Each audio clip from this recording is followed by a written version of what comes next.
Bismillah ar-Rahman ar-Rahim. Assalamu alaikum wa rahmatullahi wa barakatuhu. A very warm welcome to all of you.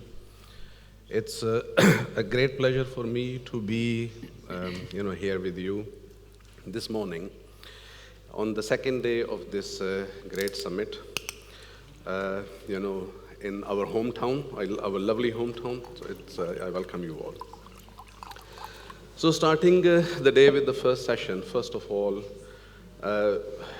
we need to praise Allah for His mercy, for His grace, that He has graced us with the opportunity of being together, having these discussions, very fruitful discussions yesterday, all the way from the top, from the President of the Republic, from all these big organizations, and the academics and the leaders, from the community.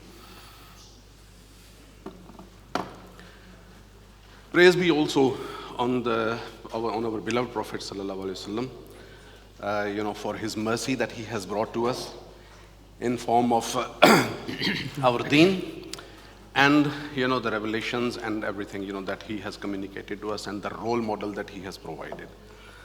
So as such, when we talk about economy, when we talk about Islamic finance, it's all rooted in Sharia. And this morning's session is going to explore the concept of Islamic economy as an ethical economy. Now I come across this question a lot, that what exactly is meant by Islamic economy? Economy is economy, what's Islamic in that? Well, this is precisely what we will try to do this morning with the great speakers that we have, and especially with our Sheikh, Dr. Munzar Kahf, who is a very well known and a very well respected academic and researcher and teacher in Islamic economy space. And we also have a much younger professor with us, talking about the concepts and the premises of Islamic economy. What does it mean? How does it relate to the ethical economy? And then we will, in the end, we will have our third panelist, Dr. Melih Turan, who is going to tell us how all this is going to come together. So we will talk about the concepts first, and then we will see how the practicality and how does it transform in the actual production, if you want.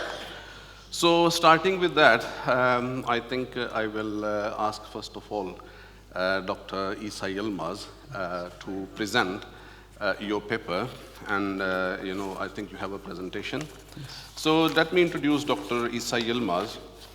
He is an associate professor in the economics department of Istanbul Medeniyet University, and his paper is about ethical foundations of Islamic economics, advancing fairness and justice for societal welfare. So Dr. Isa, the floor is yours. Thank you. The audience, including myself, is really keen to know that how do you see and how do you analyze actually, the current economy, and how do you relate it to Islamic economy, and what's the ethical side of this? Okay, thank you very Please. much. Okay. Assalamu alaikum wa rahmatullah. Good morning, everyone. Welcome to this session, and my presentation will be about ethical foundations of Islamic economics. So I have a presentation, I think you see, yeah? Just click, yeah? Okay. So the subtitle is Advancing Fairness and Justice for Societal Welfare. It means that we are looking for the ethical roots or foundations of Islamic economics and how it impacts on global fairness and also justice and individual and social welfare. So I'll make a very, very basic presentation and start with economics, the definition and the position of economics in our lives. So, starting from the beginning, we have three different fields: banking, finance, and economy. In other words, we have banks, conventional and Islamic banks. Also, we have financial institutions and the financial sector, financial markets, and also we have a wider economic system. So how do we locate, how do we distinguish between banking, finance, and economics? This is a very simple but I think very, very important question. So there are three possible solutions or alternatives for this. The first one, for me, it's at the leftist side. Banking, finance, and economics. These three fields, do they differ? And these are autonomous fields of these are autonomous fields. This is the first alternative. Is this the answer? When we look at the hierarchy between banking, finance, and economy. So the first solution says us that these are independent fields. Banking is different, finance is different, and economy is different. And the second one says that banking, finance, and economy, these three fields are interdependent and also intersectional. There are some intersection points between banking and finance. For instance, there are banking activities and also non-banking financial activities and also non-financial economic activities. And the third one says us that, the third, if you look at the third three circles, it says us these are hierarchical or inclusive. The smallest circle is banking, and the second one is finance, and the third one is economy. It means that economy covers all of them, and banking, it is the smallest field of economic activities. Is this the case in terms of looking at the assets, global banking assets or financial assets, and looking at the non-financial sector, like the real economic sector? When we look at the real economic sector, I mean the world GDP. If you look at the world GDP, what's the size of world GDP? So to answer this, by the way, this is a discussion. Why is this discussed? Because normally, sometimes we forget that finance is the largest sector in the global economy, and it should be. And when you want to develop as a country, as a whole economy, you have to invest most of your assets into financial fields so that you develop financially. So is this the case, or the alternative is we should diversify our investments to different fields? Like banking and finance is quite important, but there are some other fields as well, like industrial production, like agriculture, like the service sector, etc. So, as I believe, we should reconsider these hierarchical positions between banking, finance, and economy. Otherwise, we mix up some really essential issues. So, if I move on, the next point is that if we locate the position of banking, finance, and economics, and we said that here, the third one, there is an inclusive relationship between banking, finance, and economics, then we move to another point. This point is the question, where is the economy? Exactly, where is the economy? Economy is within a wider order. So what I mean is that there are some other systems as well, not just economy. Politics, society, education, and other fields. But to make it simple, I put only three different fields, three different systems: politics, economy, and society. So there is, or the question is there an inclusive relationship between these systems? In other words, economy, is it the dominant field of system, or the dominant system that has superiority over other fields like politics? So, if it is the case, then we are talking about the market economy. Today, the global market economy dominates other fields like politics, society, etc. But what I mean the embedded version of economic system. It means that right now, even if you see that there are some lines, circle lines, what I mean in theory, in Islamic economic theory, there is no line between different fields. Like, I mean the invisibility of the economy. If the economy is invisible, it means that if I look at the political aspects of a certain issue, I can see the economic aspect of it as well. So I cannot distinguish certainly and exactly.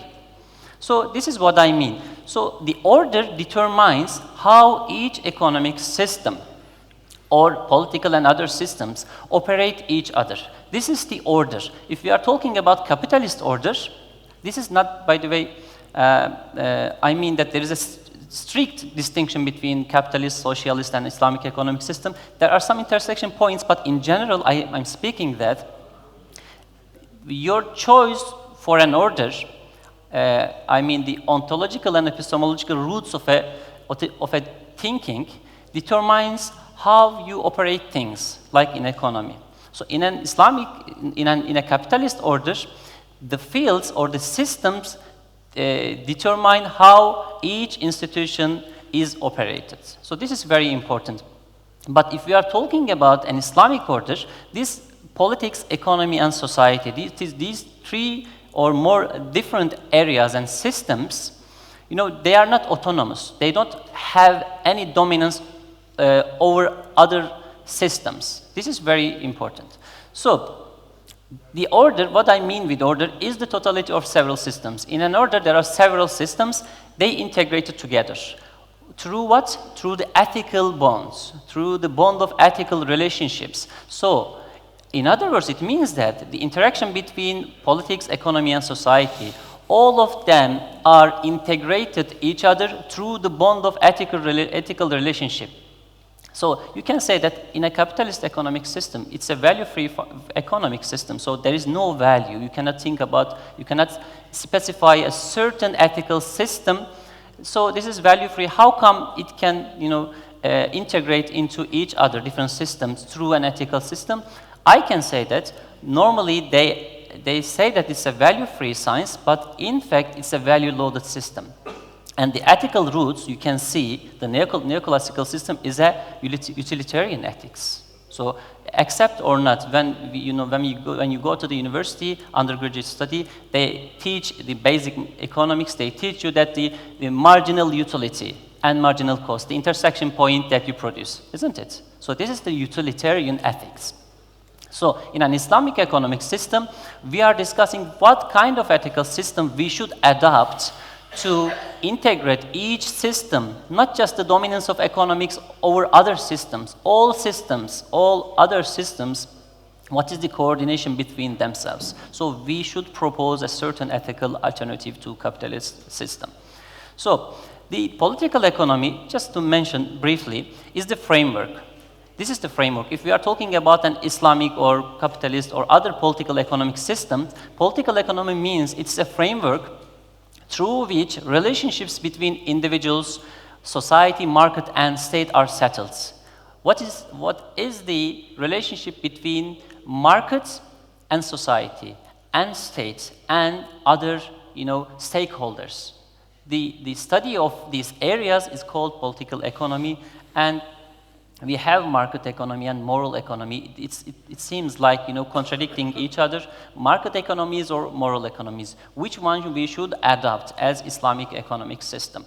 So this is the theoretical part that I want to draw for you as an, you know, aspiration. But in reality, what we have, if we look at the mainstream sides, we see that globally there is a heavy dominance of financial system over non-financial sectors. How can I evidence this? Very simply, if you look at this figure, you see that the world GDPs over the years, over the 20 years, and also world or global financial assets. If you look at that, the gap between world GDP and financial assets, global financial assets, are widening. What does it mean? Most people, investors, they choose to invest in financial assets rather than real economic assets or non-financial assets. So is it problematic? This is another question, but let's see that first. It's a bit problematic issue, why I'll explain later. And if you see here, there are almost, for the year 2022, for that year, the world financial assets are almost $600 trillion when compared to the world GDP. World GDP is only $100,000, 6 times. And you see another graph here. On the vertical side, you see 1, 2, 3, 4, 5. In the last year, 2023, it's almost 5 times because of the global pandemic. After the global pandemic, global financial, you know, system, the size diminishes, and the world GDP also diminishes. But starting with 6 times of world GDP, now 5 times, around 5 times of world GDP. is allocated to the global financial assets. So what I mean finance. Finance dominates the economy in general. But remember the first one, banking, finance, and economy, the relationship between banking, finance, and economy. The largest one should be the economy, in terms of asset size, I mean. But here we see a financialization stream dominating the world economies. So the next question is, what's the position of Islamic finance? Because Islamic finance is a financial alternative. Even if it's an asset-backed financial system, it's a financial alternative. So how we approach Islamic finance when we see these developments in the conventional side? Okay, this is important. So you see here the IFSB report, the latest IFSB report. If I look at just to evidence from a certain point of view that Islamic finance is globally, increasing and growing, thanks to the investments in different fields like Islamic banking, non-banking, takaful, and other fields like capital markets, etc. In total, it has $3.2 trillion Islamic finance global asset size. On the left side, I have chosen a report, and just to see what are the sizes of non-financial Islamic economic activities in terms of consumer spending. If you look at that, the size of halal food, it's $1.4 trillion in the year of 2022. And other fields like modest fashion, Muslim-friendly travel, and these all headings and titles are from real economic side. So in total, it makes $2.2 trillion. When compared to the Islamic finance, there is a difference. There is a difference, and all other fields of non-financial economic, Islamic economic activities, and on the other side, sorry, Islamic financial assets, a heavy dominance of Islamic finance. That's a very good, in one point, it's a very good opportunity for us because Islamic finance is developing. But now, the next question is that, what are the components of Islamic finance? Which areas we see Islamic finance is investing? So, this is important. Going back to the conventional side, the consequences of financialization, you can say that, okay, everything is good with the rise of finance because in the global times, the contemporary times, we need to develop financially. Otherwise, you cannot be, you cannot grow, or you cannot develop, you cannot reach a high levels of GDP. If you look at the components of GDP for the advanced countries, financial markets dominance. So, the rise of finance, the uncontrolled rise of finance, what does it mean? It means that it's the rise of global inequalities. We see in the year 2008 crisis, and also global pandemic crisis, financial crisis. And before that, the Great Depression, etc., the national financial crisis, every time repeating financial crisis. So we should question this system, isn't it? If we question this system, we see high speculation, high risk, and in Islamic terms, interest or riba and gharar. So what's our alternative to this system? Because the crisis occur or exist because of these very, very important criteria or principles that is overlooked over the years. So repeating another financial crisis is possible right now. We are in the process of financial crisis, due to global pandemic.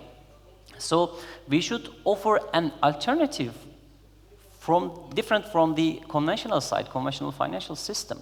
So a rising indebtedness, this is another problem. And if you look at the OIC countries or the Middle East GCC countries, specifically, what's the level of indebtedness in terms of the companies, in terms of households, individuals? It's rising. So what's our role as an Islamic finance experts, professionals, and academics? Diverting from the conventional side and implying that we should really, invest in the real side of the economy through Islamic finance. Again, you can say that Islamic finance is already an asset-backed system.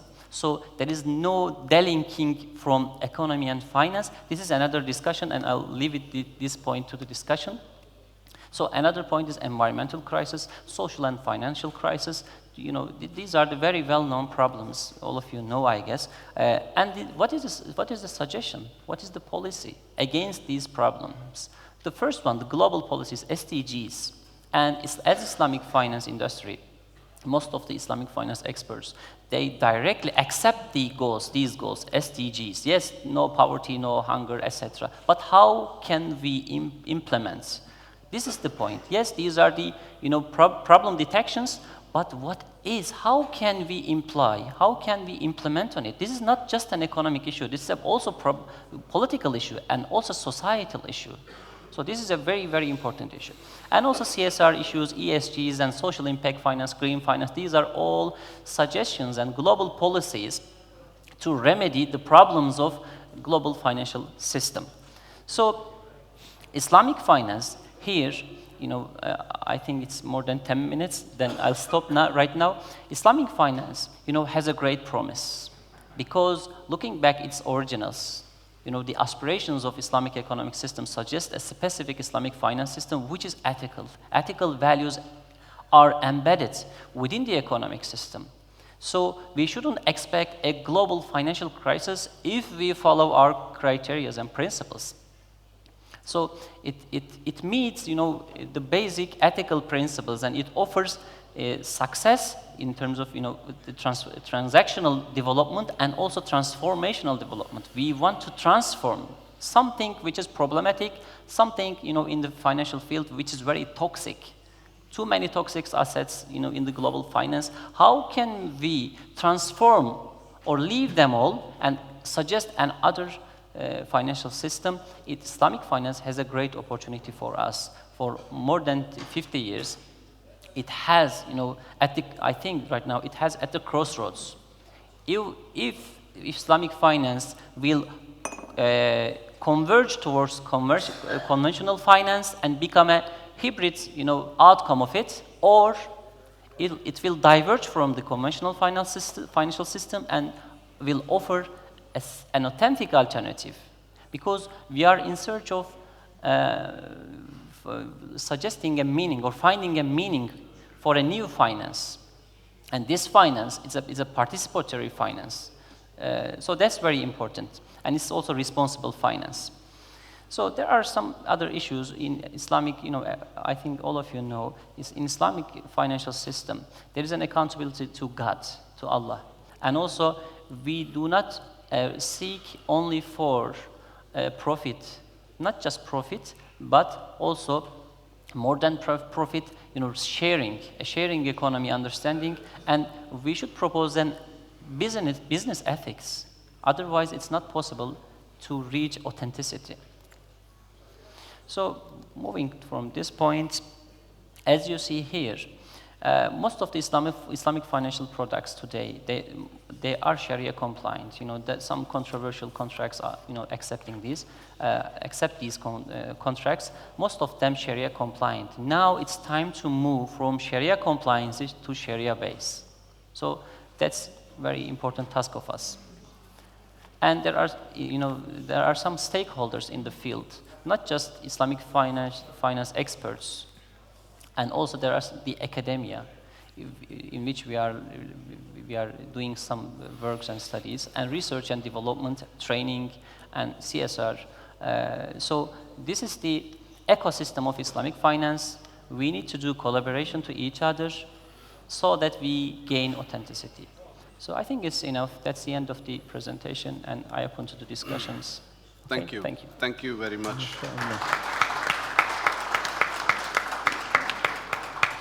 Thank you very much, Dr. Isa Yilmaz. You have set the scene, and I am wondering actually probably that all of you are, that is there, this concept of Islamic economy, is this real or is this just a dream that we are all having, but it probably won't happen? So can I ask the audience here, I want to engage the audience a little bit this morning, it's Saturday and still early in the morning. How many people actually believe that Islamic economy is real? It may not be a reality now, but it can materialize, it can actually happen. It can effectively happen, it's not just only a concept. Please raise your hands, those who think that actually is doable. Okay, around 60%. And some of the hands came up very reluctantly, so I will think, okay, so let's say 2/3 of the audience believes that it's real, it can happen. How many of the, the people who raise their hands, they believe that it's happening now? Okay, very little. So I'll give maybe 10 to 15% of the audience. See, there is actually a big gap. I think, in my view, this is my personal view, and I may be wrong, that Islamic economy is real. It's not only just a concept. It's a dream, but no dream becomes reality until we actually work for it. And what we are not doing as, as a collective, as a society, as a Muslim society, or as the Ummah, or as, the Islamic economist, or Islamic economy, or Islamic, finance players, we are actually not doing enough to make it happen. So it's there, but it's not coming together, not because of someone else's fault, not because it's not, workable, just because of us. There's a shortcoming at our end. Anyway, we will come to this later, in the Q&A session. I would like to dwell a little bit more on this, maybe asking, some suggestions from the audience. But let's move on to, the next panelist. Professor Dr. Munzar Kahf, his name is, mashallah, known. It doesn't need an introduction, but he is a professor of Islamic finance and economics at the Faculty of Economics and Management in Istanbul Sabahattin Zaim University in Turkey. He is going to talk about benevolence in Islamic economy, exploring the concept of ultimate giving and its implications. Before I hand over the floor to Professor Munzar Kahf, I would just like to hint upon this. When it comes to ultimate giving, right, this is again something that actually does not resonate with the conventional finance system, what Dr. Isa explained, where finance, which is a part of economy, is actually eating the economy itself, right? So the financial part is actually much bigger than the, the economy itself, and hence we are having these gaps, and hence we are having, a lot of these issues with climate change, with society, with so on and so forth. Now, where does this benevolence part fit into this? How, when everybody is working for money, everybody is working, all the institutions and the management of the institutions is working only for one thing, and that's primarily the shareholders' value, the bottom line. So how can we fit, the benevolence in that? Can we do that, or is it, again, another theory that we have? Professor Munzar, please. Bismillah ar-Rahman ar-Rahim. Alhamdulillahi Rabbil Alameen. Wassalatu wassalamu ala Sayyidina Muhammad. My colleague really talked quite a bit about what is Islamic economics and what is there, and then you voted for whether it is real or not real. Sometimes I am asked, which is the closest economy to Islam? And my answer usually is United States of America, because United States of America was able to increase the welfare of the person to a large degree that many other economies could not make that. And is it not servicing human being is the objective, the ultimate objective, and the stage-wise objective also of Islamic economics? So if we serve human being, I think this is the best that we can do. And okay, no doubt that the American economy has several problems. Oh, they deal with riba, a lot of riba, yes, but still they were able to achieve quite a bit of services to human development, to human being, to servicing human being. So let me come to the basics. And in the basics, come to talk about what is really Islamic economics. Very often, we, especially people who were trained under the secularist economies, we have trained economics as known by everybody in the Western countries and in the Muslim westernized countries also anywhere.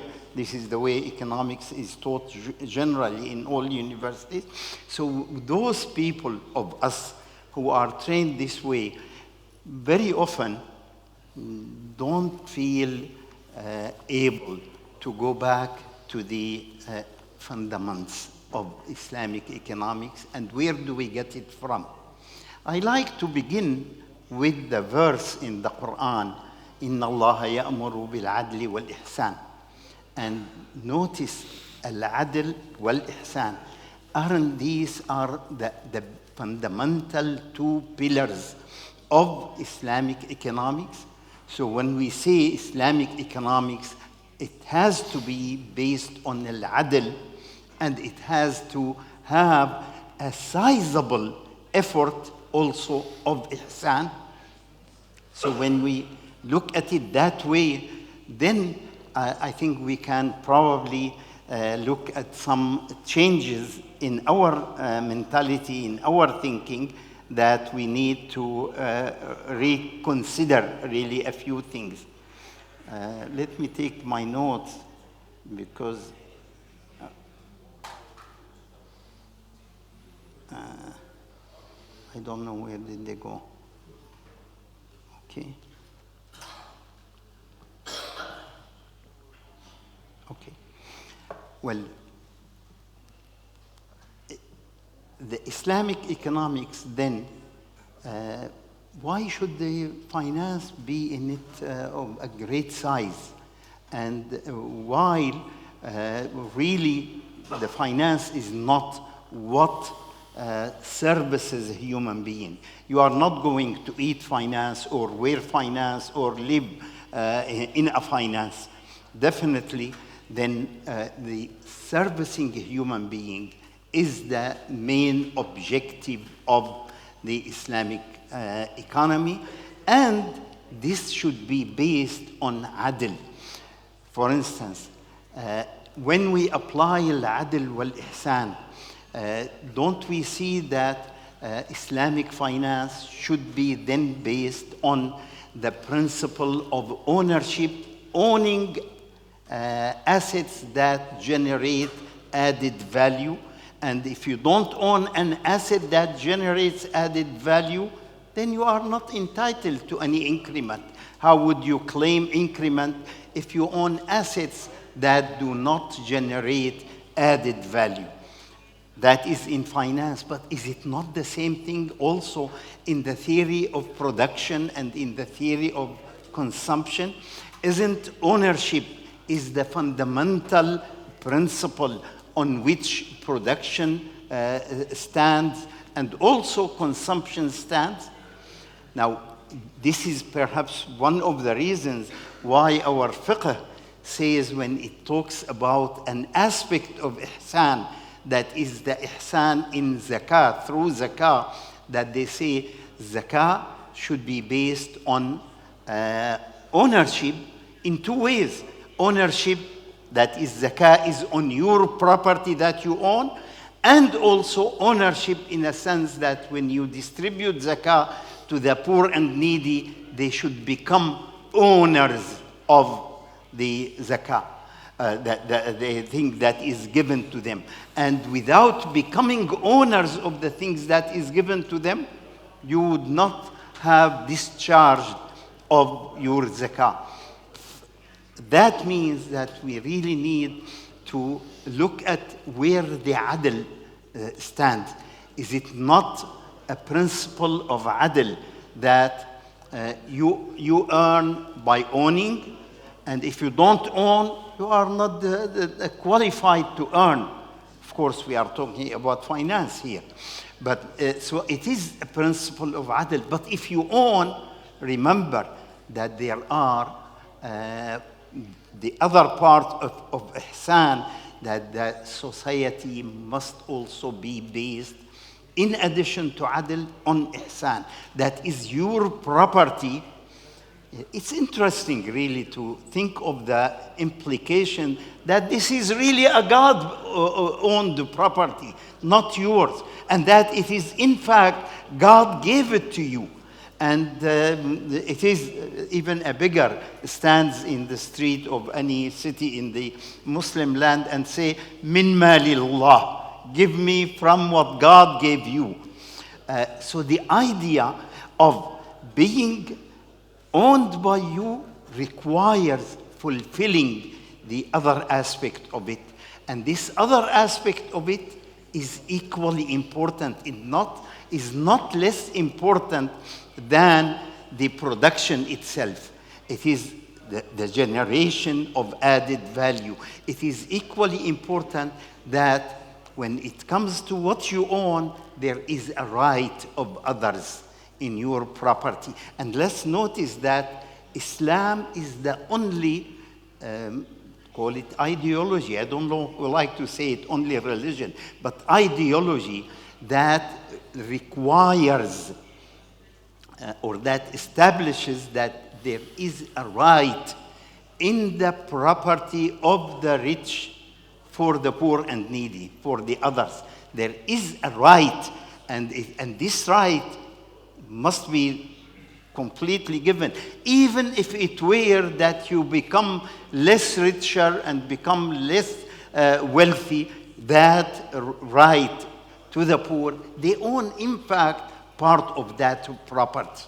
By the fact, by the Islamic economic system, they own. It's a right for them. It's not something that you give out of your goodwill. It is really the right of the poor and needy. So the concept of ihsan then comes all the time in the mentality of the Muslim mind, in the mentality of Islamic economics, that both of them, while adl is important, ihsan is equally important, and ihsan should be fulfilled even if it were to mean less wealth to the wealthy and more equitable distribution of wealth by the law of God, by the law of Islamic economics. So when I talk about Islamic economics, I like to come to the source of it really, which is the Quran and the Sunnah. So when I look at it from the Quran, I notice, for instance, that al-adl comes all the time, and in Islamic finance is so clear, but also in production, in determination of salaries of employees, in determinations of the taxing system, in determination of the contracts that are established between people, whether they are in finance area or they are in other real market, real services, goods and services and assets. The adl is essential in them, but also the ihsan is the other pillar of it. So if I take some examples from Islamic finance, for instance, is it not part of the ihsan that Islamic finance, that finance should not really be available to to the production or the exchange of any commodity or any item that may hurt a human being? Is it not part of the ihsan that when we say Islamic finance is committed to the moral values that require no hurt to anybody? And no hurt to anybody means literally that we don't finance anything that may cause any harm to any human being. This is why we don't finance liquor, for instance. Is financing liquor comes under any normal ethical value, any normal adl or ihsan? It is not really of adl that someone sells you a thing that hurts you. So production of things that are harmful, as well as financing things that are harmful, that is in violation of the principle of adl. Is it adl to give you something that hurts you and still take from you a price of that thing, take from you part of your wealth? Where is the adl in it? I am hurting you, and at the same time I'm taking part of your property. This is not adl, really. We need to think of it out of the box, not from within the mentality that these are things that exist in the market and are available for sale.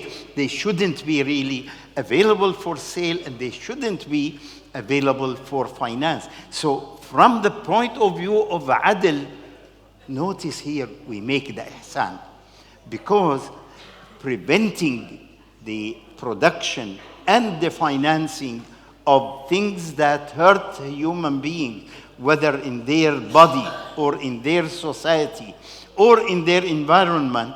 So producing such things and financing such things is also in application of the principle of ihsan.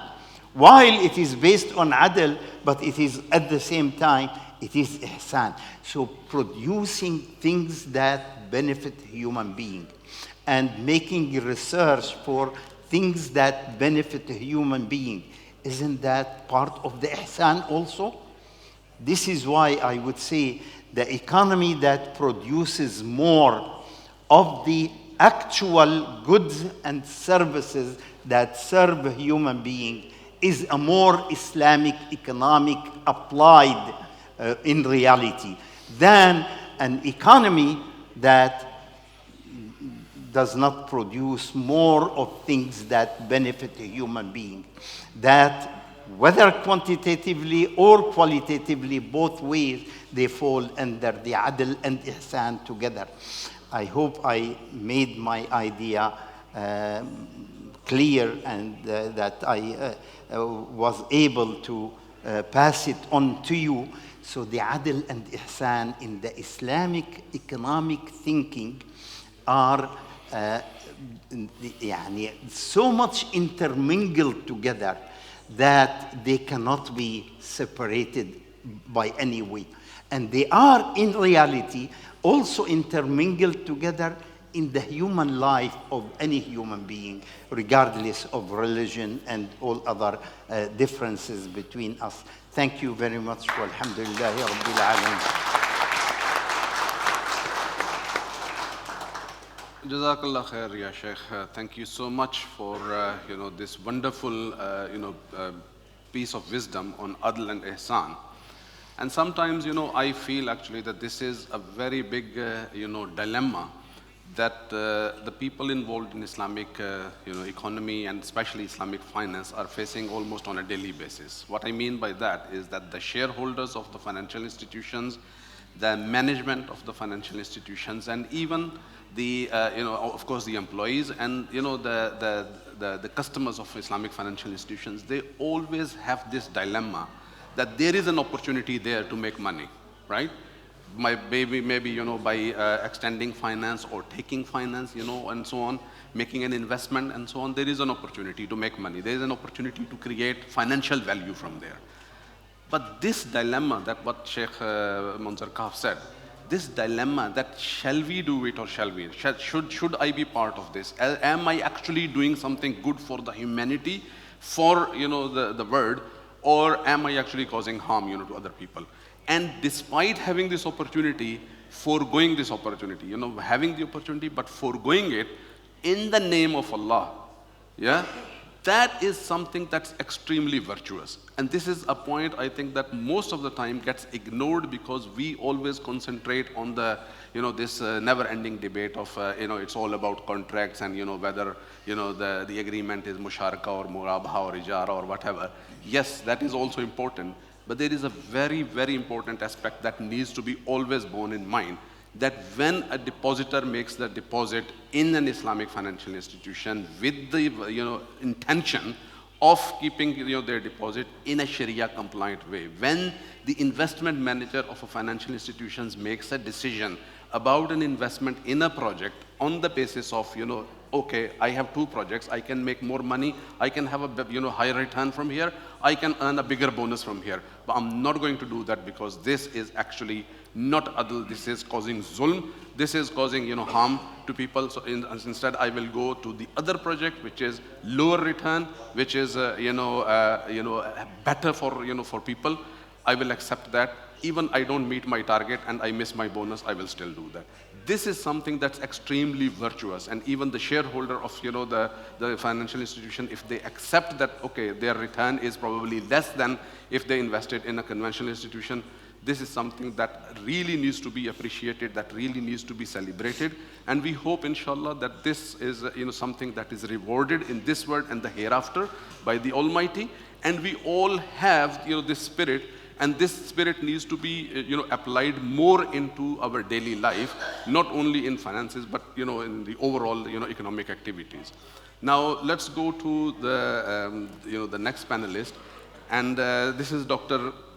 Melih Turan, the co-founder and CEO of Goldframer. His paper is Empowering Tomorrow, the Role of Youth in Advancing Islamic Banking Practices Through Digital Economy Initiatives. Now, why I believe this third presentation is also very important, because this is actually providing the link. Until now, the 2 presentations that we saw this morning, they are about the concept, about the bigger picture. But what does it mean in practical terms? How do we take these concepts and transform them into something that is valuable, something that is creating real value, that is helping the true economic development, not only financial gain, right? And keeping the virtue of adl and ihsan. How do we do that, and how do we try to transform things into something tangible and something productive? So Dr. Melih, the floor is yours, please. Thank you so much for the introduction. Assalamu alaikum, everyone.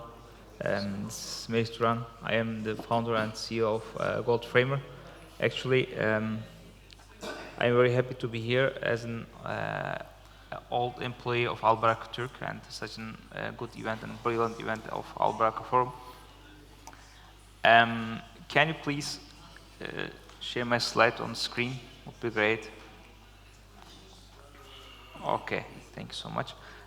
I'm a bit out of topic of this ethical side, but I will focus on the digital initiatives of Islamic banking and ethical finance, actually.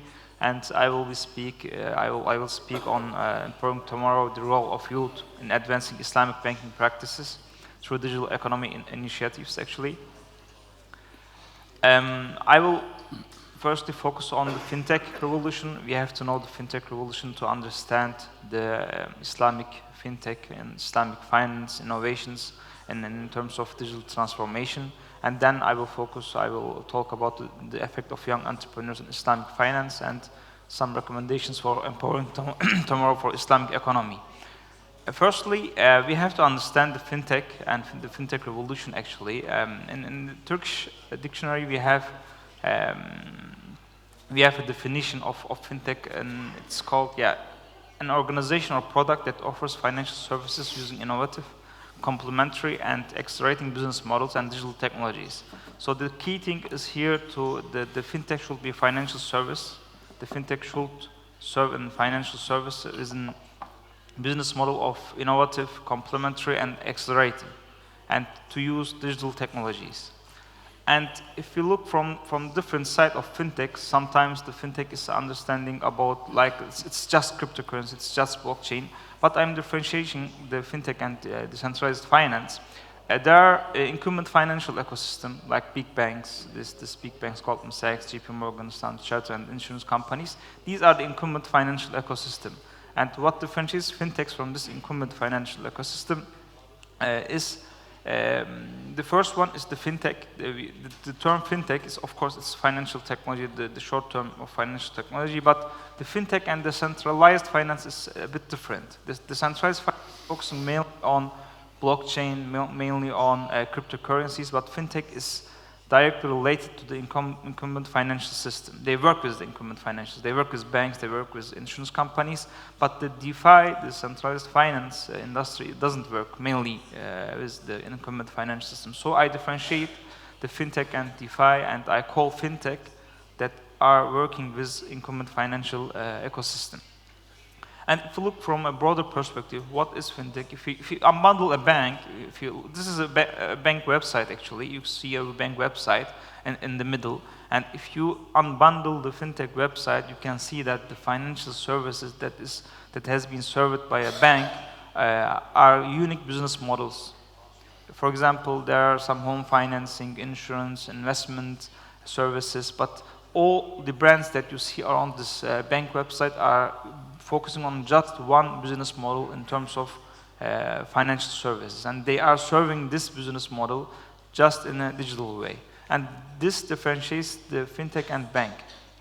And if you look to the transformation of the financial technology, we can go through the transatlantic cable. There are some definitions that are going to transatlantic cable that started at 90s, but if you look from the real technological development, like internet, like computer, PC, actually the fintech revolution started after 90s. Yeah, before that there were banking technologies, of course. After the computer systems has been developed, the banks needed some core banking system to operate in the market.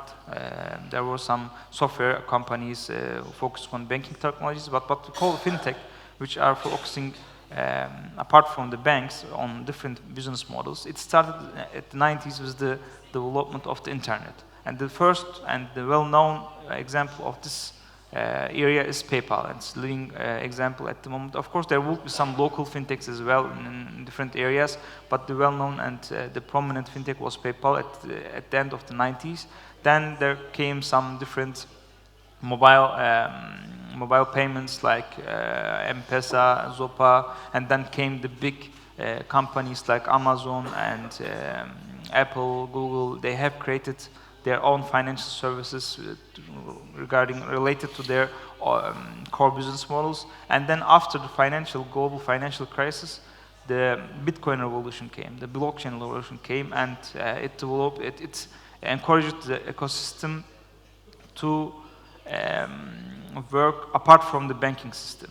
As you know, Bitcoin's main business model is focusing on peer-to-peer cash transfers. It's not just, actually it was not focusing on to be an asset, to be a digital asset. It was just focusing on peer-to-peer cash transfer system. And it encouraged the ecosystem to create the centralized economy, the centralized finance.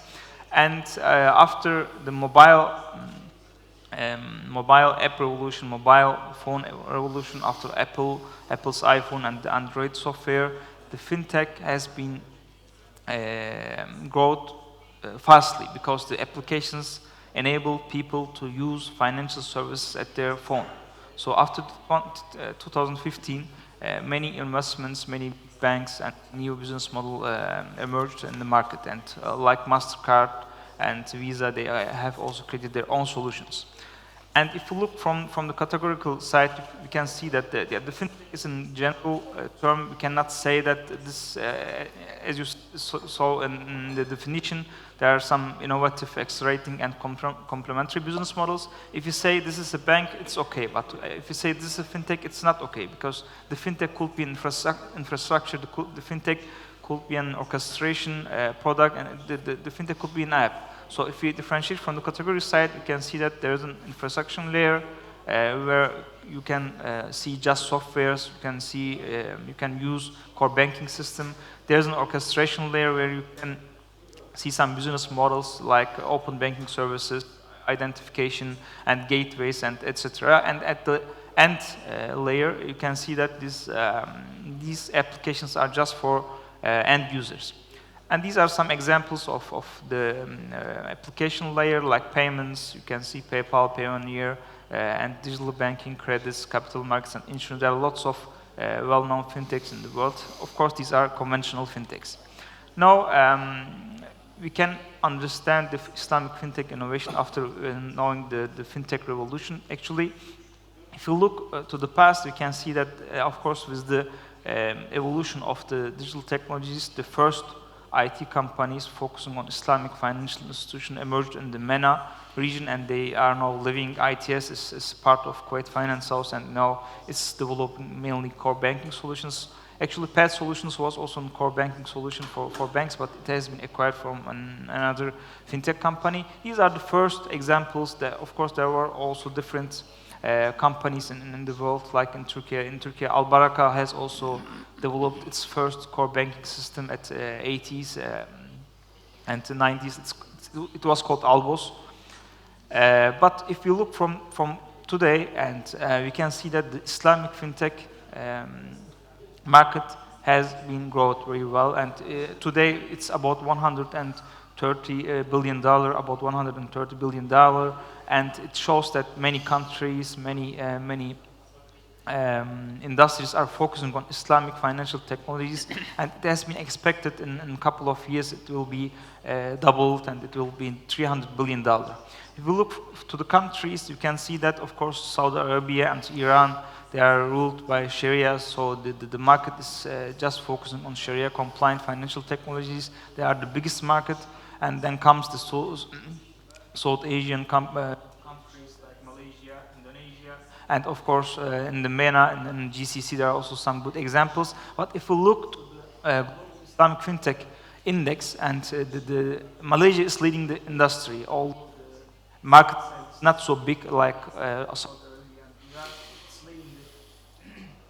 It's leading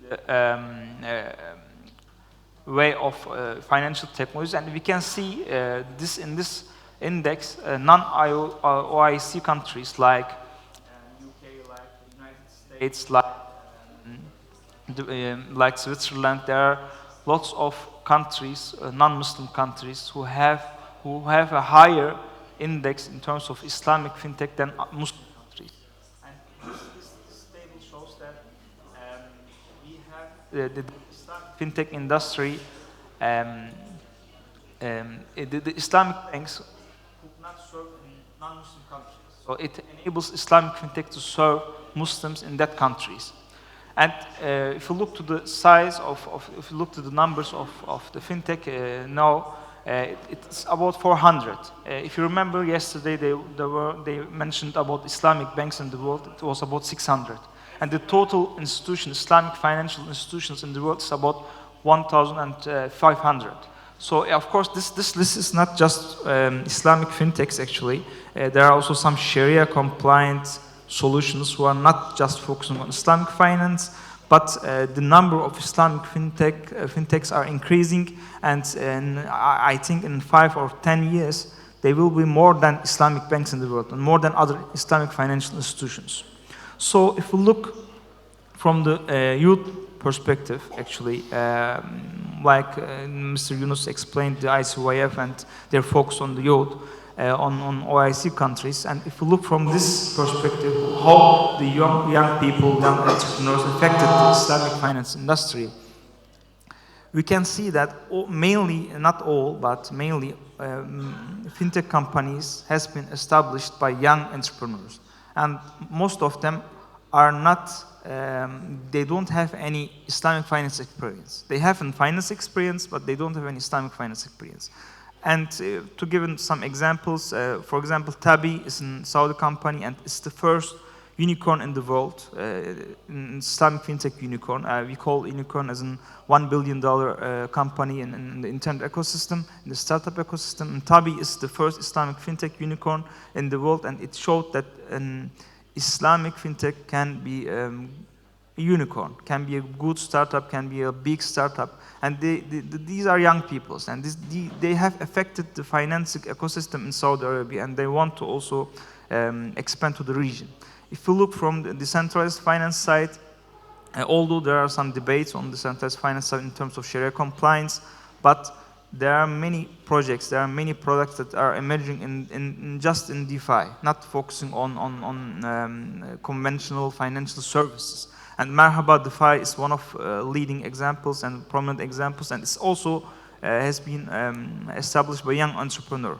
There's Hijra. Hijra is an Indonesian digital bank focusing on the South Asia industry, and they are getting lots of investments, like about $50 million fund in terms of funding, and they have created a new digital banking model in Indonesia. There is Mizan. Of course, there are lots of examples in the world. Mizan is in France and Yusr in Canada. There are some financing and credit companies, and Mr. Farooq Reza is also one of the founders of them. iPhone, he's the founder of iPhone. Of course, and there are also some examples in UK like FIDA, Wayhome, and we can see in capital markets, insurance and crowdfunding. For example, Zoya, Wahid, and Musafa are changing the capital markets in Islamic finance. They are focusing on young people who want to invest in terms of Sharia compliant. And they are giving the list, for example, the list of stocks in the world where Muslims can invest in terms of Sharia compliance. So they have more than, some of them have more than 100,000 customers, some of them have more than 500,000 customers. So they are based in America, they are based in UK, they are serving the global ummah in terms of Islamic finance, and they are doing what Islamic banks cannot do.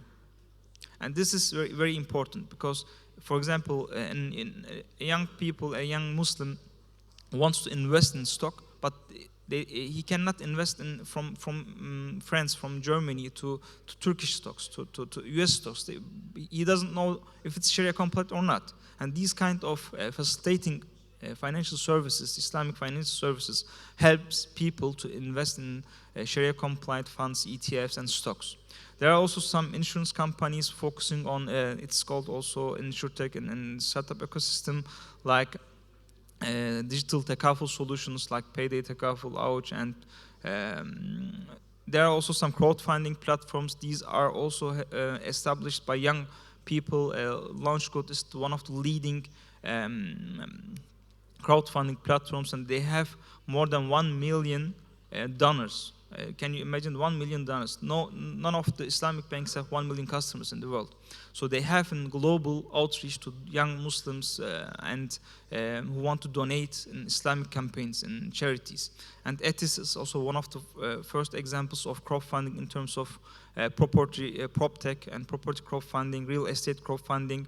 And now we are also, I'm the founder of the Gold Framer, and we are focusing on a different area like Islamic art.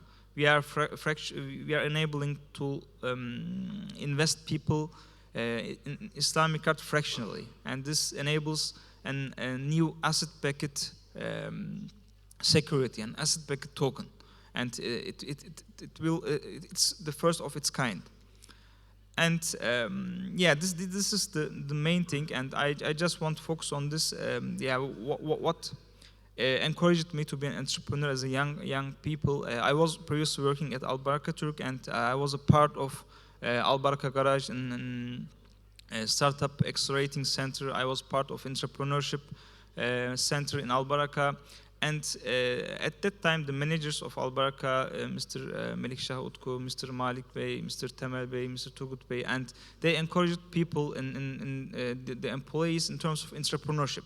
For example, at that time, I was developing a zakat calculation system for AlBaraka, and it was before the religious affairs of Turkey, before the Diyanet.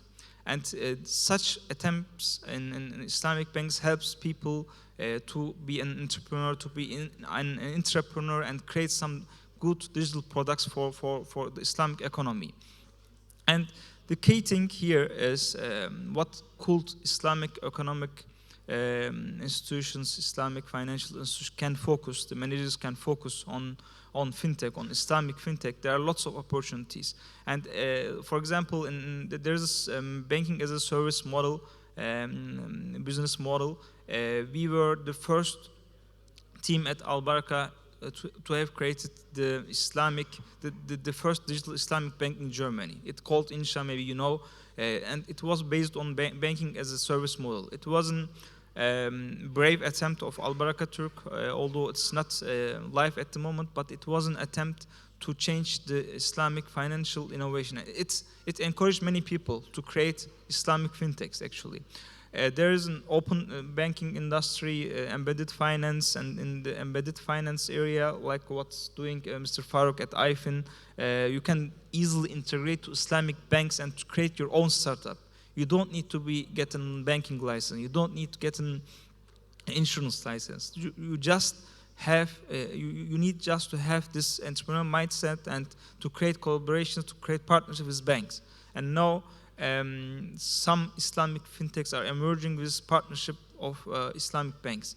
And crowd investing is an opportunity. Open finance is now emerging, actually, and venture capital is also emerging. DeFi is in a different area, but there will be good examples, inshallah. And the capital markets, there are some good examples, but we need more. And the compliance, regulation technologies, Sharia compliance technologies also is an opportunity in Islamic fintech. And just some recommendations for the Islamic banking institutions. Actually, in order to foster the Islamic financial services, in order to foster the Islamic financial innovation, the banks, the holdings needs to invest in Islamic fintechs, actually. At this time in the world, unfortunately, there doesn't exist any Islamic fintech. There is just one. It's just recently established, but the Islamic banks do not lead the way. They invest in Turkey. We have some venture capital funds that has been established by Islamic banks, but in the world, but the volume is very low. We need to increase the volume of venture capital funds in order to foster the innovation in Islamic finance.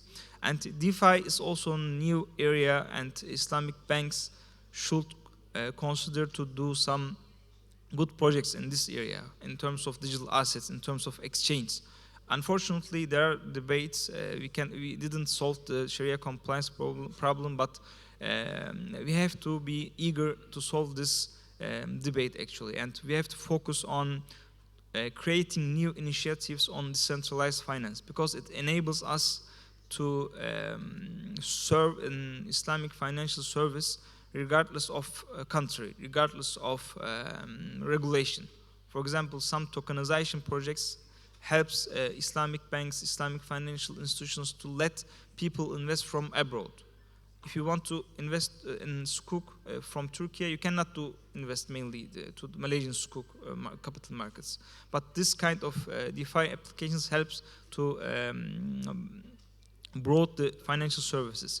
And Sharia Sandbox is also a new proposition to develop such financial innovations. What's in sandbox? In regulatory sandbox means that fintechs are coming to the regulator and saying that I have a new idea, we can test it with you, and they enable in sandbox to the fintechs in order to test their ideas, in order to look if it's compliant with the regulation or not. And Islamic banks and Islamic financial institutions can create some Sharia sandbox for DeFi, for new innovations. Because if we discuss new business models just in some papers, just in such panels, it doesn't have any sense, actually.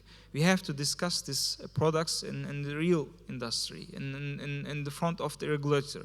So the Sharia sandbox concept is also very important for the regulators. Tokenization is also a very important thing for the next big thing in Islamic economy. And I believe that the Islamic economy will grow with an entrepreneurial mindset. Of course, there will be young people, there will be old people, it doesn't matter, experienced people, but the entrepreneurial mindset is very important to grow the Islamic financial ecosystem, to grow the Islamic economy. Thank you for listening.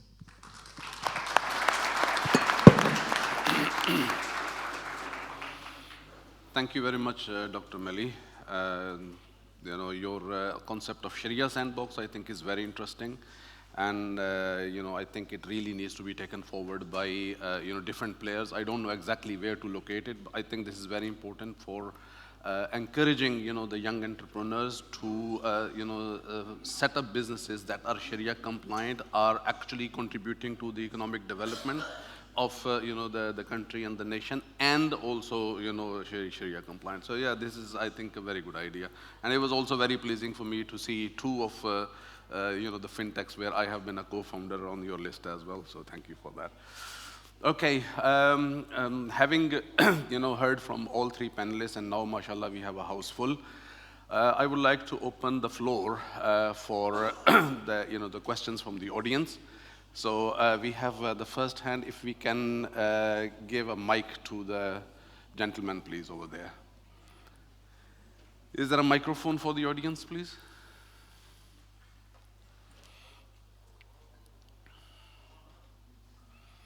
السلام عليكم ورحمة الله تعالى وبركاته. عبد القادر شاشي, Professor of Islamic Economics and Finance in Sabah al-Din Zaim University in Halkali, a colleague of Dr. Mazarkaf.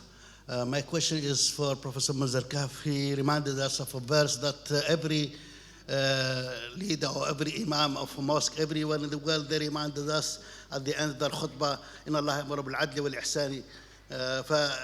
Of course, we are not questioning what Allah says in the Quran and the Sunnah, but there is comparison, there is contrast between infaq and riba. People think that when they give riba or they take riba, they increase their wealth, and when they give charity, they decrease. Prophet ﷺ said, "Ma naqasa malun min sadaqa." So we just want the wisdom behind how to understand this increase of charity coming back to us. Of course, when we give charity, we are giving from malullah alladhi atana. We are not giving a favor to those in need. But just we need to know that how I can understand the wisdom behind that. When I give charity, Allah will give me back more and more. Not only maybe not in this world, but even in the hereafter. But when I take riba, it comes back in a negative way on the economy, and it will touch me on that side. Thank you very much. Thank you, Dr. Shashi. I didn't understand the question. Okay, so Dr. Shashi, he's asking, let me resume the question for you. Okay. He's asking that, every Jummah, the imams, Okay. They talk about, adl and ihsan and, all that. So he's saying that when, we believe that, we take riba or we give riba, then, people feel actually that they are getting a reward immediately. When we give sadaqah, when we give charity, Allah says that I will reward you more, right? But people see this as the money going out, not coming in.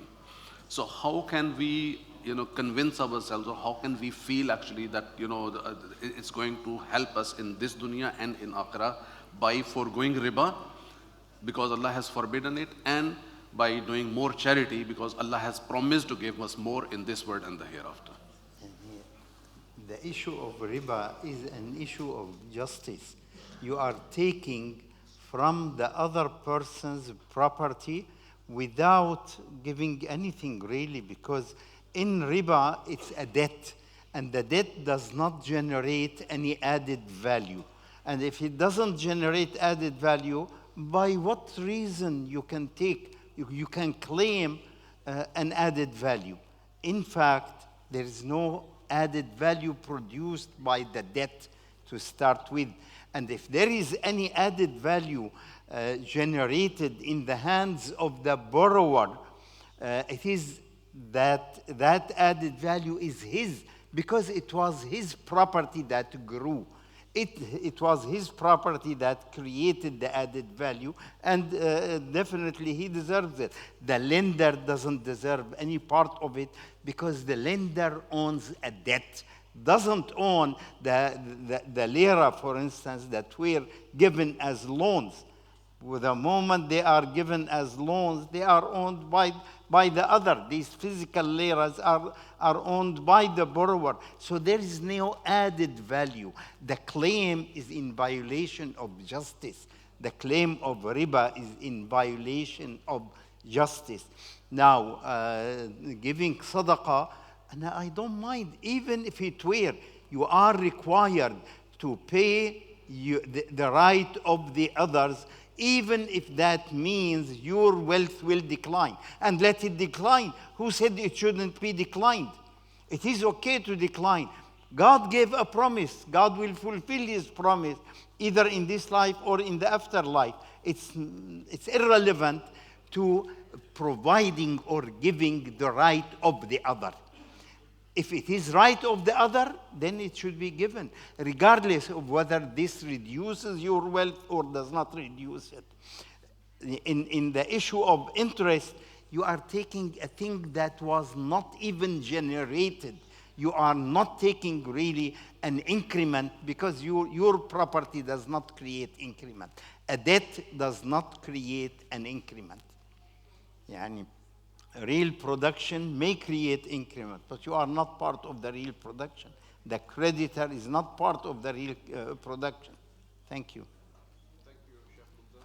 With your permission, I would just like to add one point here as well about, how to feel or how to, understand this concept of, giving charity, and then, whether it will come back or not, and how we will be rewarded. I think this is again, a continuous test from Allah of our iman.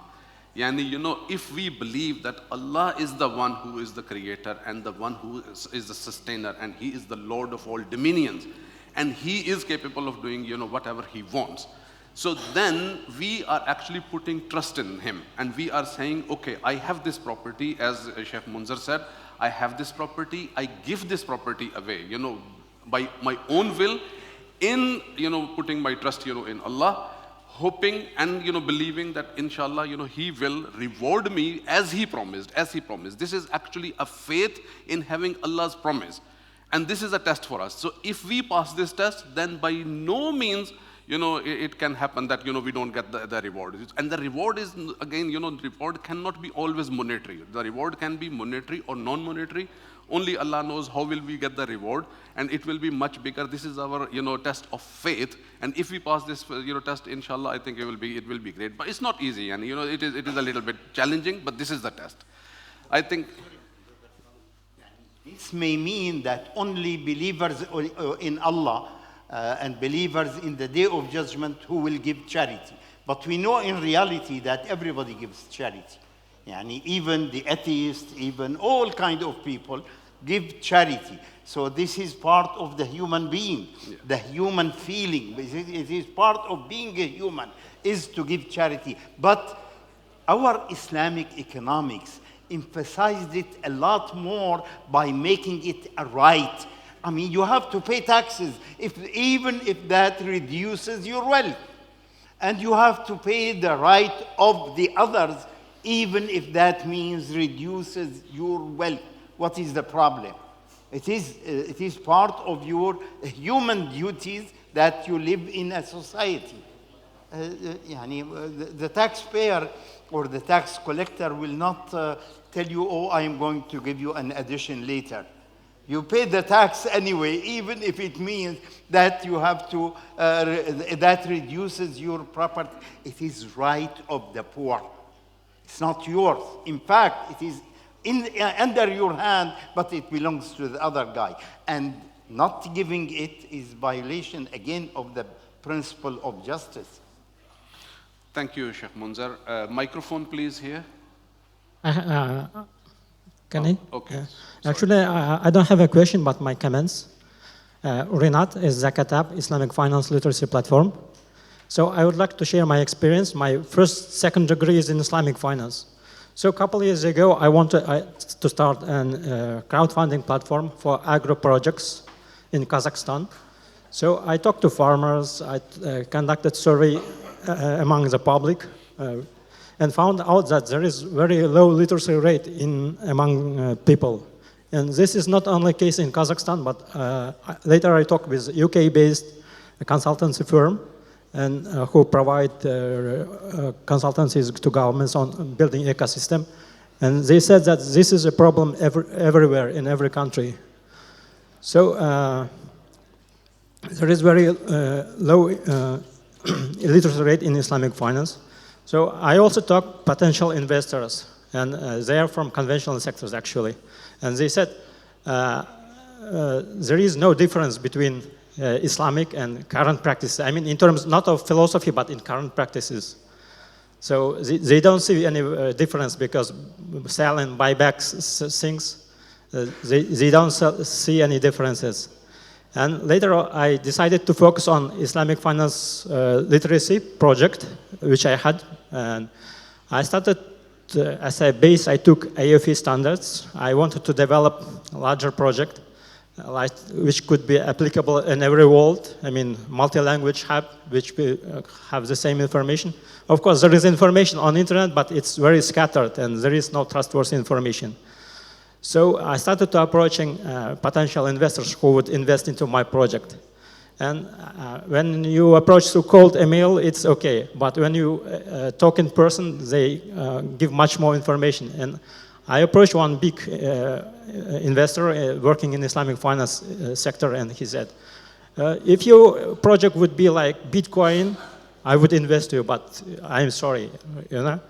Actually, Islamic finance, they in search for like projects that they would sell like hot pies in the market. So if you go for the conventional sector, the ones who invest heavily into people, it's actually big conventional banks like Bank of America, Wells Fargo, Citibank, HSBC. They heavily invest into talents, whether it's a program for taking new professionals or the projects, they are the ones who invest. But if you go, for example, into Islamic finance industries, they actually don't have programs that would invest into young talents. Actually, they hire people from conventional sector. They provide tailored courses, and that's okay. That's why many who graduate with degree in Islamic finance, actually they go to other fields. Very few settle in the industry. Some majority go to academia, and that's what I wanted to share. Thank you, brother, for sharing your experience. And this is what I said in the morning, you know, that if we see or if we feel that Islamic economy is not, you know, the dream is not coming true, it's not that, you know, the dream is wrong. It's not that, you know, it doesn't work. It's actually that we have shortcomings. And these are some of the shortcomings, you know, in the industry that we have and, you know, that we are suffering. So there was a question here before. So please, microphone. Yeah, please keep it brief. Thank you. Thank you so much, respected panelists.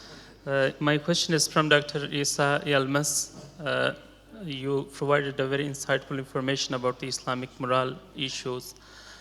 A famous German socialist, Max Weber, has written in his series of essays under the name of The Protestant Ethic in the Spirit of Capitalism. And he says that the modern capitalism is actually emerged based on the Protestant ethics and work ethics of Protestants. And the religion of Protestants encourage people to work, to do business, and to have enterprises. How do you compare and contrast these two things in religion of Islam? How Islamic values influence economic activities? Okay, thank you for the question. As far as I understand, because it was too loud, his question is about the Max Weber's, one of the greatest thinkers in the history, thought about the rise of capitalism based on the Protestant ethics. So there is a specific ethics for the rise of capitalism. And what about the Islamic economic system? Isn't it the question? Yeah. Okay, thank you. In answering this question, I can say that this is a very interesting point. Why? Because if we look at the last 40, 50 years or more than 50 years, the experience of Islamic economic system and the rise of Islamic economic thinking and the practical aspect of it, which is Islamic finance, we see the similar pattern. It's about the capital accumulation. You know, we need to accumulate capital to grow as an Islamic finance industry. So this is the capital accumulation aspect. And in the 18th century, the rise of the emergence of capitalism rested on this idea. You know, without accumulating capital, you cannot grow as a company, as other institutions as well. Therefore, their claim is that capital should be accumulated in the few people's hands. Otherwise, you cannot become strong financially and economically and also politically. So that's their arguments. So on the other side, we see that yes, we also, as Muslims, we also should accumulate capital, but from an Islamic point of view. How come? That's a very important question, because Islam suggests sharing. Sharing means dividing the capital into different parts. So not only the capital in the hands of few people, but the vast majority of people. So reaching a wasat ummah, the wasat ummah means there is a large size of groups of individuals who has above the survival level, and also rich and poor people. But the important thing is that the vast group of people or individuals, we need to give them basic rights and fulfillments in terms of like Ghazali's, daruriya and the other approach, the necessities, essentials. So that's very important, and this is a very good question, because capital accumulation, if we do not question this capital accumulation through an Islamic way, we cannot reach an authentic solution, I guess. That's my point. Yeah. Thank you, Brother Isa. Second last question, please, and then give the microphone to the gentleman for the last question. Yes, please keep it brief. Thank you. شكرا جزيلا. أنا عندي بس ملاحظة بسيطة فيما يختص بالاقتصاد الأخلاقي. الاقتصاد الأخلاقي يختلف عن الاقتصاد الرأسمالي والاقتصاد الاشتراكي، لأنه الاقتصاد الاشتراكي احتكاري، بس احتكار لأفراد، والاقتصاد الاشتراكي احتكاري بس احتكار للدولة. أما الاقتصاد الإسلامي فهو اقتصاد تشاركي، فلذلك ما في علاقة ما بين الرأسمالية والإسلام. النقطة الثانية، الإسلام أساسا قبل أن يبعث سيدنا محمد صلى الله عليه وسلم كان في تجارة، كان في اقتصاد، لكن جاء الإسلام هذب التجارة لمصلحة البشرية، كما هذب العلاقات الزوجية أيضا لمصلحة البشرية. شكرا جزيلا. شكرا. تفضل يا شيخ. يعني this is an excellent really expression. يعني there are elements in الاقتصاد in the capitalist system that are correct, and there are elements also in the socialist systems or even communist that are also correct. And when you put these elements and take away the other elements like monopolistic trends in the capitalist, and he said monopoly of the state or of the government, when you remove it there, then you base it on al-adl. Really, it's part of al-adl to acknowledge private ownership, and if I own a thing, I own it, and I have the right to dispose of it my way. But yet, there are rights to others in what I own. So when I recognize this, I put the two sides in the appropriate kind of combination. And this is the Islamic economic system. Thank you. Last question. Assalamu alaikum wa rahmatullahi wa barakatuh. First of all, I would like to thank all of the organizers for this forum. Islamic economy is a very huge topic, but I would like to concentrate about one important thing, and my question is to Dr. Turan, is regarding to how we can integrate between technology and Islamic economy. Especially for us as a Muslim, we have, in OIC, we have more than 52 countries. If we came just only for one point is the payment, online payment or modern payment, financial payment for the Muslim community. Until the moment, we don't have even one platform that we are going to use for all Muslim communities in these 52 countries. For example, we are using Western products. We are using Visa card, Visa, Master, PayPal, for example. But we have the capability to come with the products that assist our own community in all these Muslim countries. I can see this forum actually is a very good opportunity to start to think in Islamic level, not to think even, not even Islamic level, even to think in global level, and provide a proper solution. And not to come here and giving theories, giving topics, you discuss about many things, but we have to come and with the real product that assisting to solve problems in our society. For example, now if you try to see the banking system in the entire world, is designed and architected and made by the West. themselves, and all of this financial system actually is corrupted. They are making money from money, and in Islam it's called corrupted, it's riba. But they are working, and all of us, we have to use it, because we don't have a proper solution, we don't have alternatives. All of us, we are using MasterCard and Visa card now.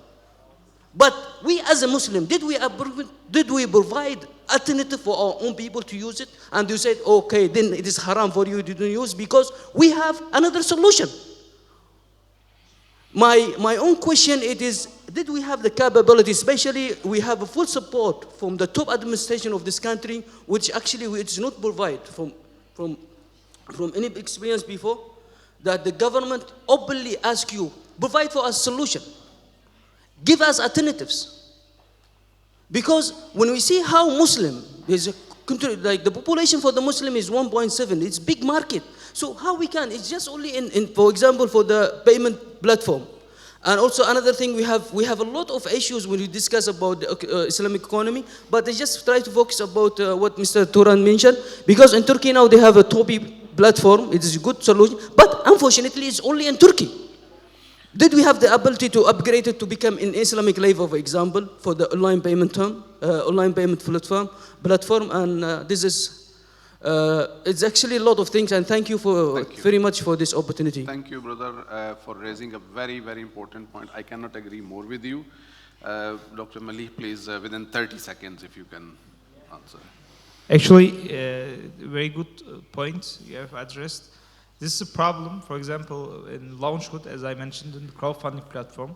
They are raising donations for Palestine and for Gaza, and big online payment gateways like Wise, like Stripe are cutting the service because they are raising donations for Gaza, for Palestine. This is a very big problem. And no, I know there are some attempts and some entrepreneurs are trying to create an online payment gateway, but we could not, I think we cannot solve this problem with governments. We cannot solve this OIC countries' mindset. There was some attempts of the aid. They tried to create a cryptocurrency years ago, but there's nothing actually. And I think the problem is here, the Muslim society, the Muslim rich man, rich woman do not invest in venture capital. This problem could be solved just with venture capital and with an entrepreneurial mindset. And an entrepreneur should create a startup to solve this problem. There are some in capital markets, as we have shown, but we need more money to give young people, to give entrepreneurs to solve these problems. For example, in the world, there is a big accelerator, it's called Y Combinator. This accelerator is investing and accelerating startups to be unicorn. And they are based in San Francisco, in Silicon Valley, and regardless of business model, they are also investing in Islamic fintechs like Baraka, like Amal Invest, and like some Islamic products, Muzmatch. You know, Y Combinator is a non-Muslim oriented and accelerating program, but they are seeing this opportunity. But the Muslim rich man, the Muslim holdings, the Muslim banks don't have any big global accelerating program for Muslim products, for Islamic products. We can solve this problem with such attempts. Of course, there are some private attempts like Hassan VC, like Aleph Accelerator, but their funding is not enough to solve such problems. So we need to create an accelerating program. I think ICYF has an international incubation accelerating, and we are also part of it.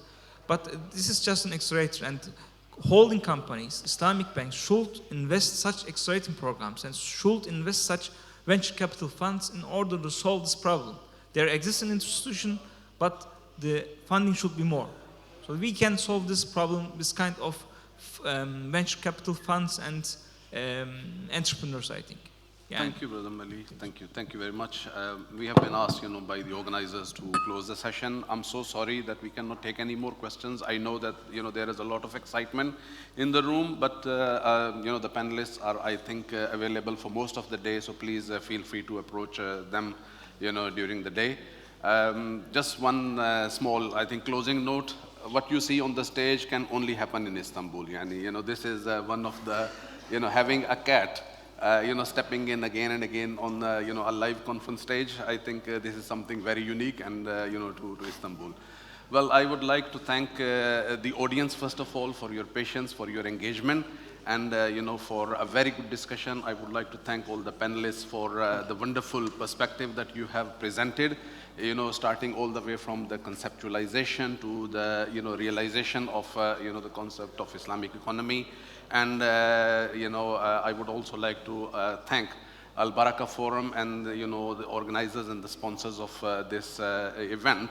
I believe that it has been actually a great success, mashallah, and yesterday was very, very encouraging to see the President of the Republic, the Vice President of the Republic, the Central Bank Governor, and so many dignitaries, and Sheikh Abdullah Saleh Kamil and Sheikh Yusuf Khallavi being very, very clear, vocal about the importance of Islamic economy, Islamic finance, and the opportunity, inshallah, in Turkey and beyond, throughout the Muslim world. I think we really need to take this forward. And after the discussion of this morning, I am the first one actually to put my hand on my heart, and having all of you witness that, inshallah, I will do my level best to make sure that I do whatever is possible within my capability to make this dream of Islamic economy true, inshallah, before my time comes of leaving this world. And I would encourage. Thank you.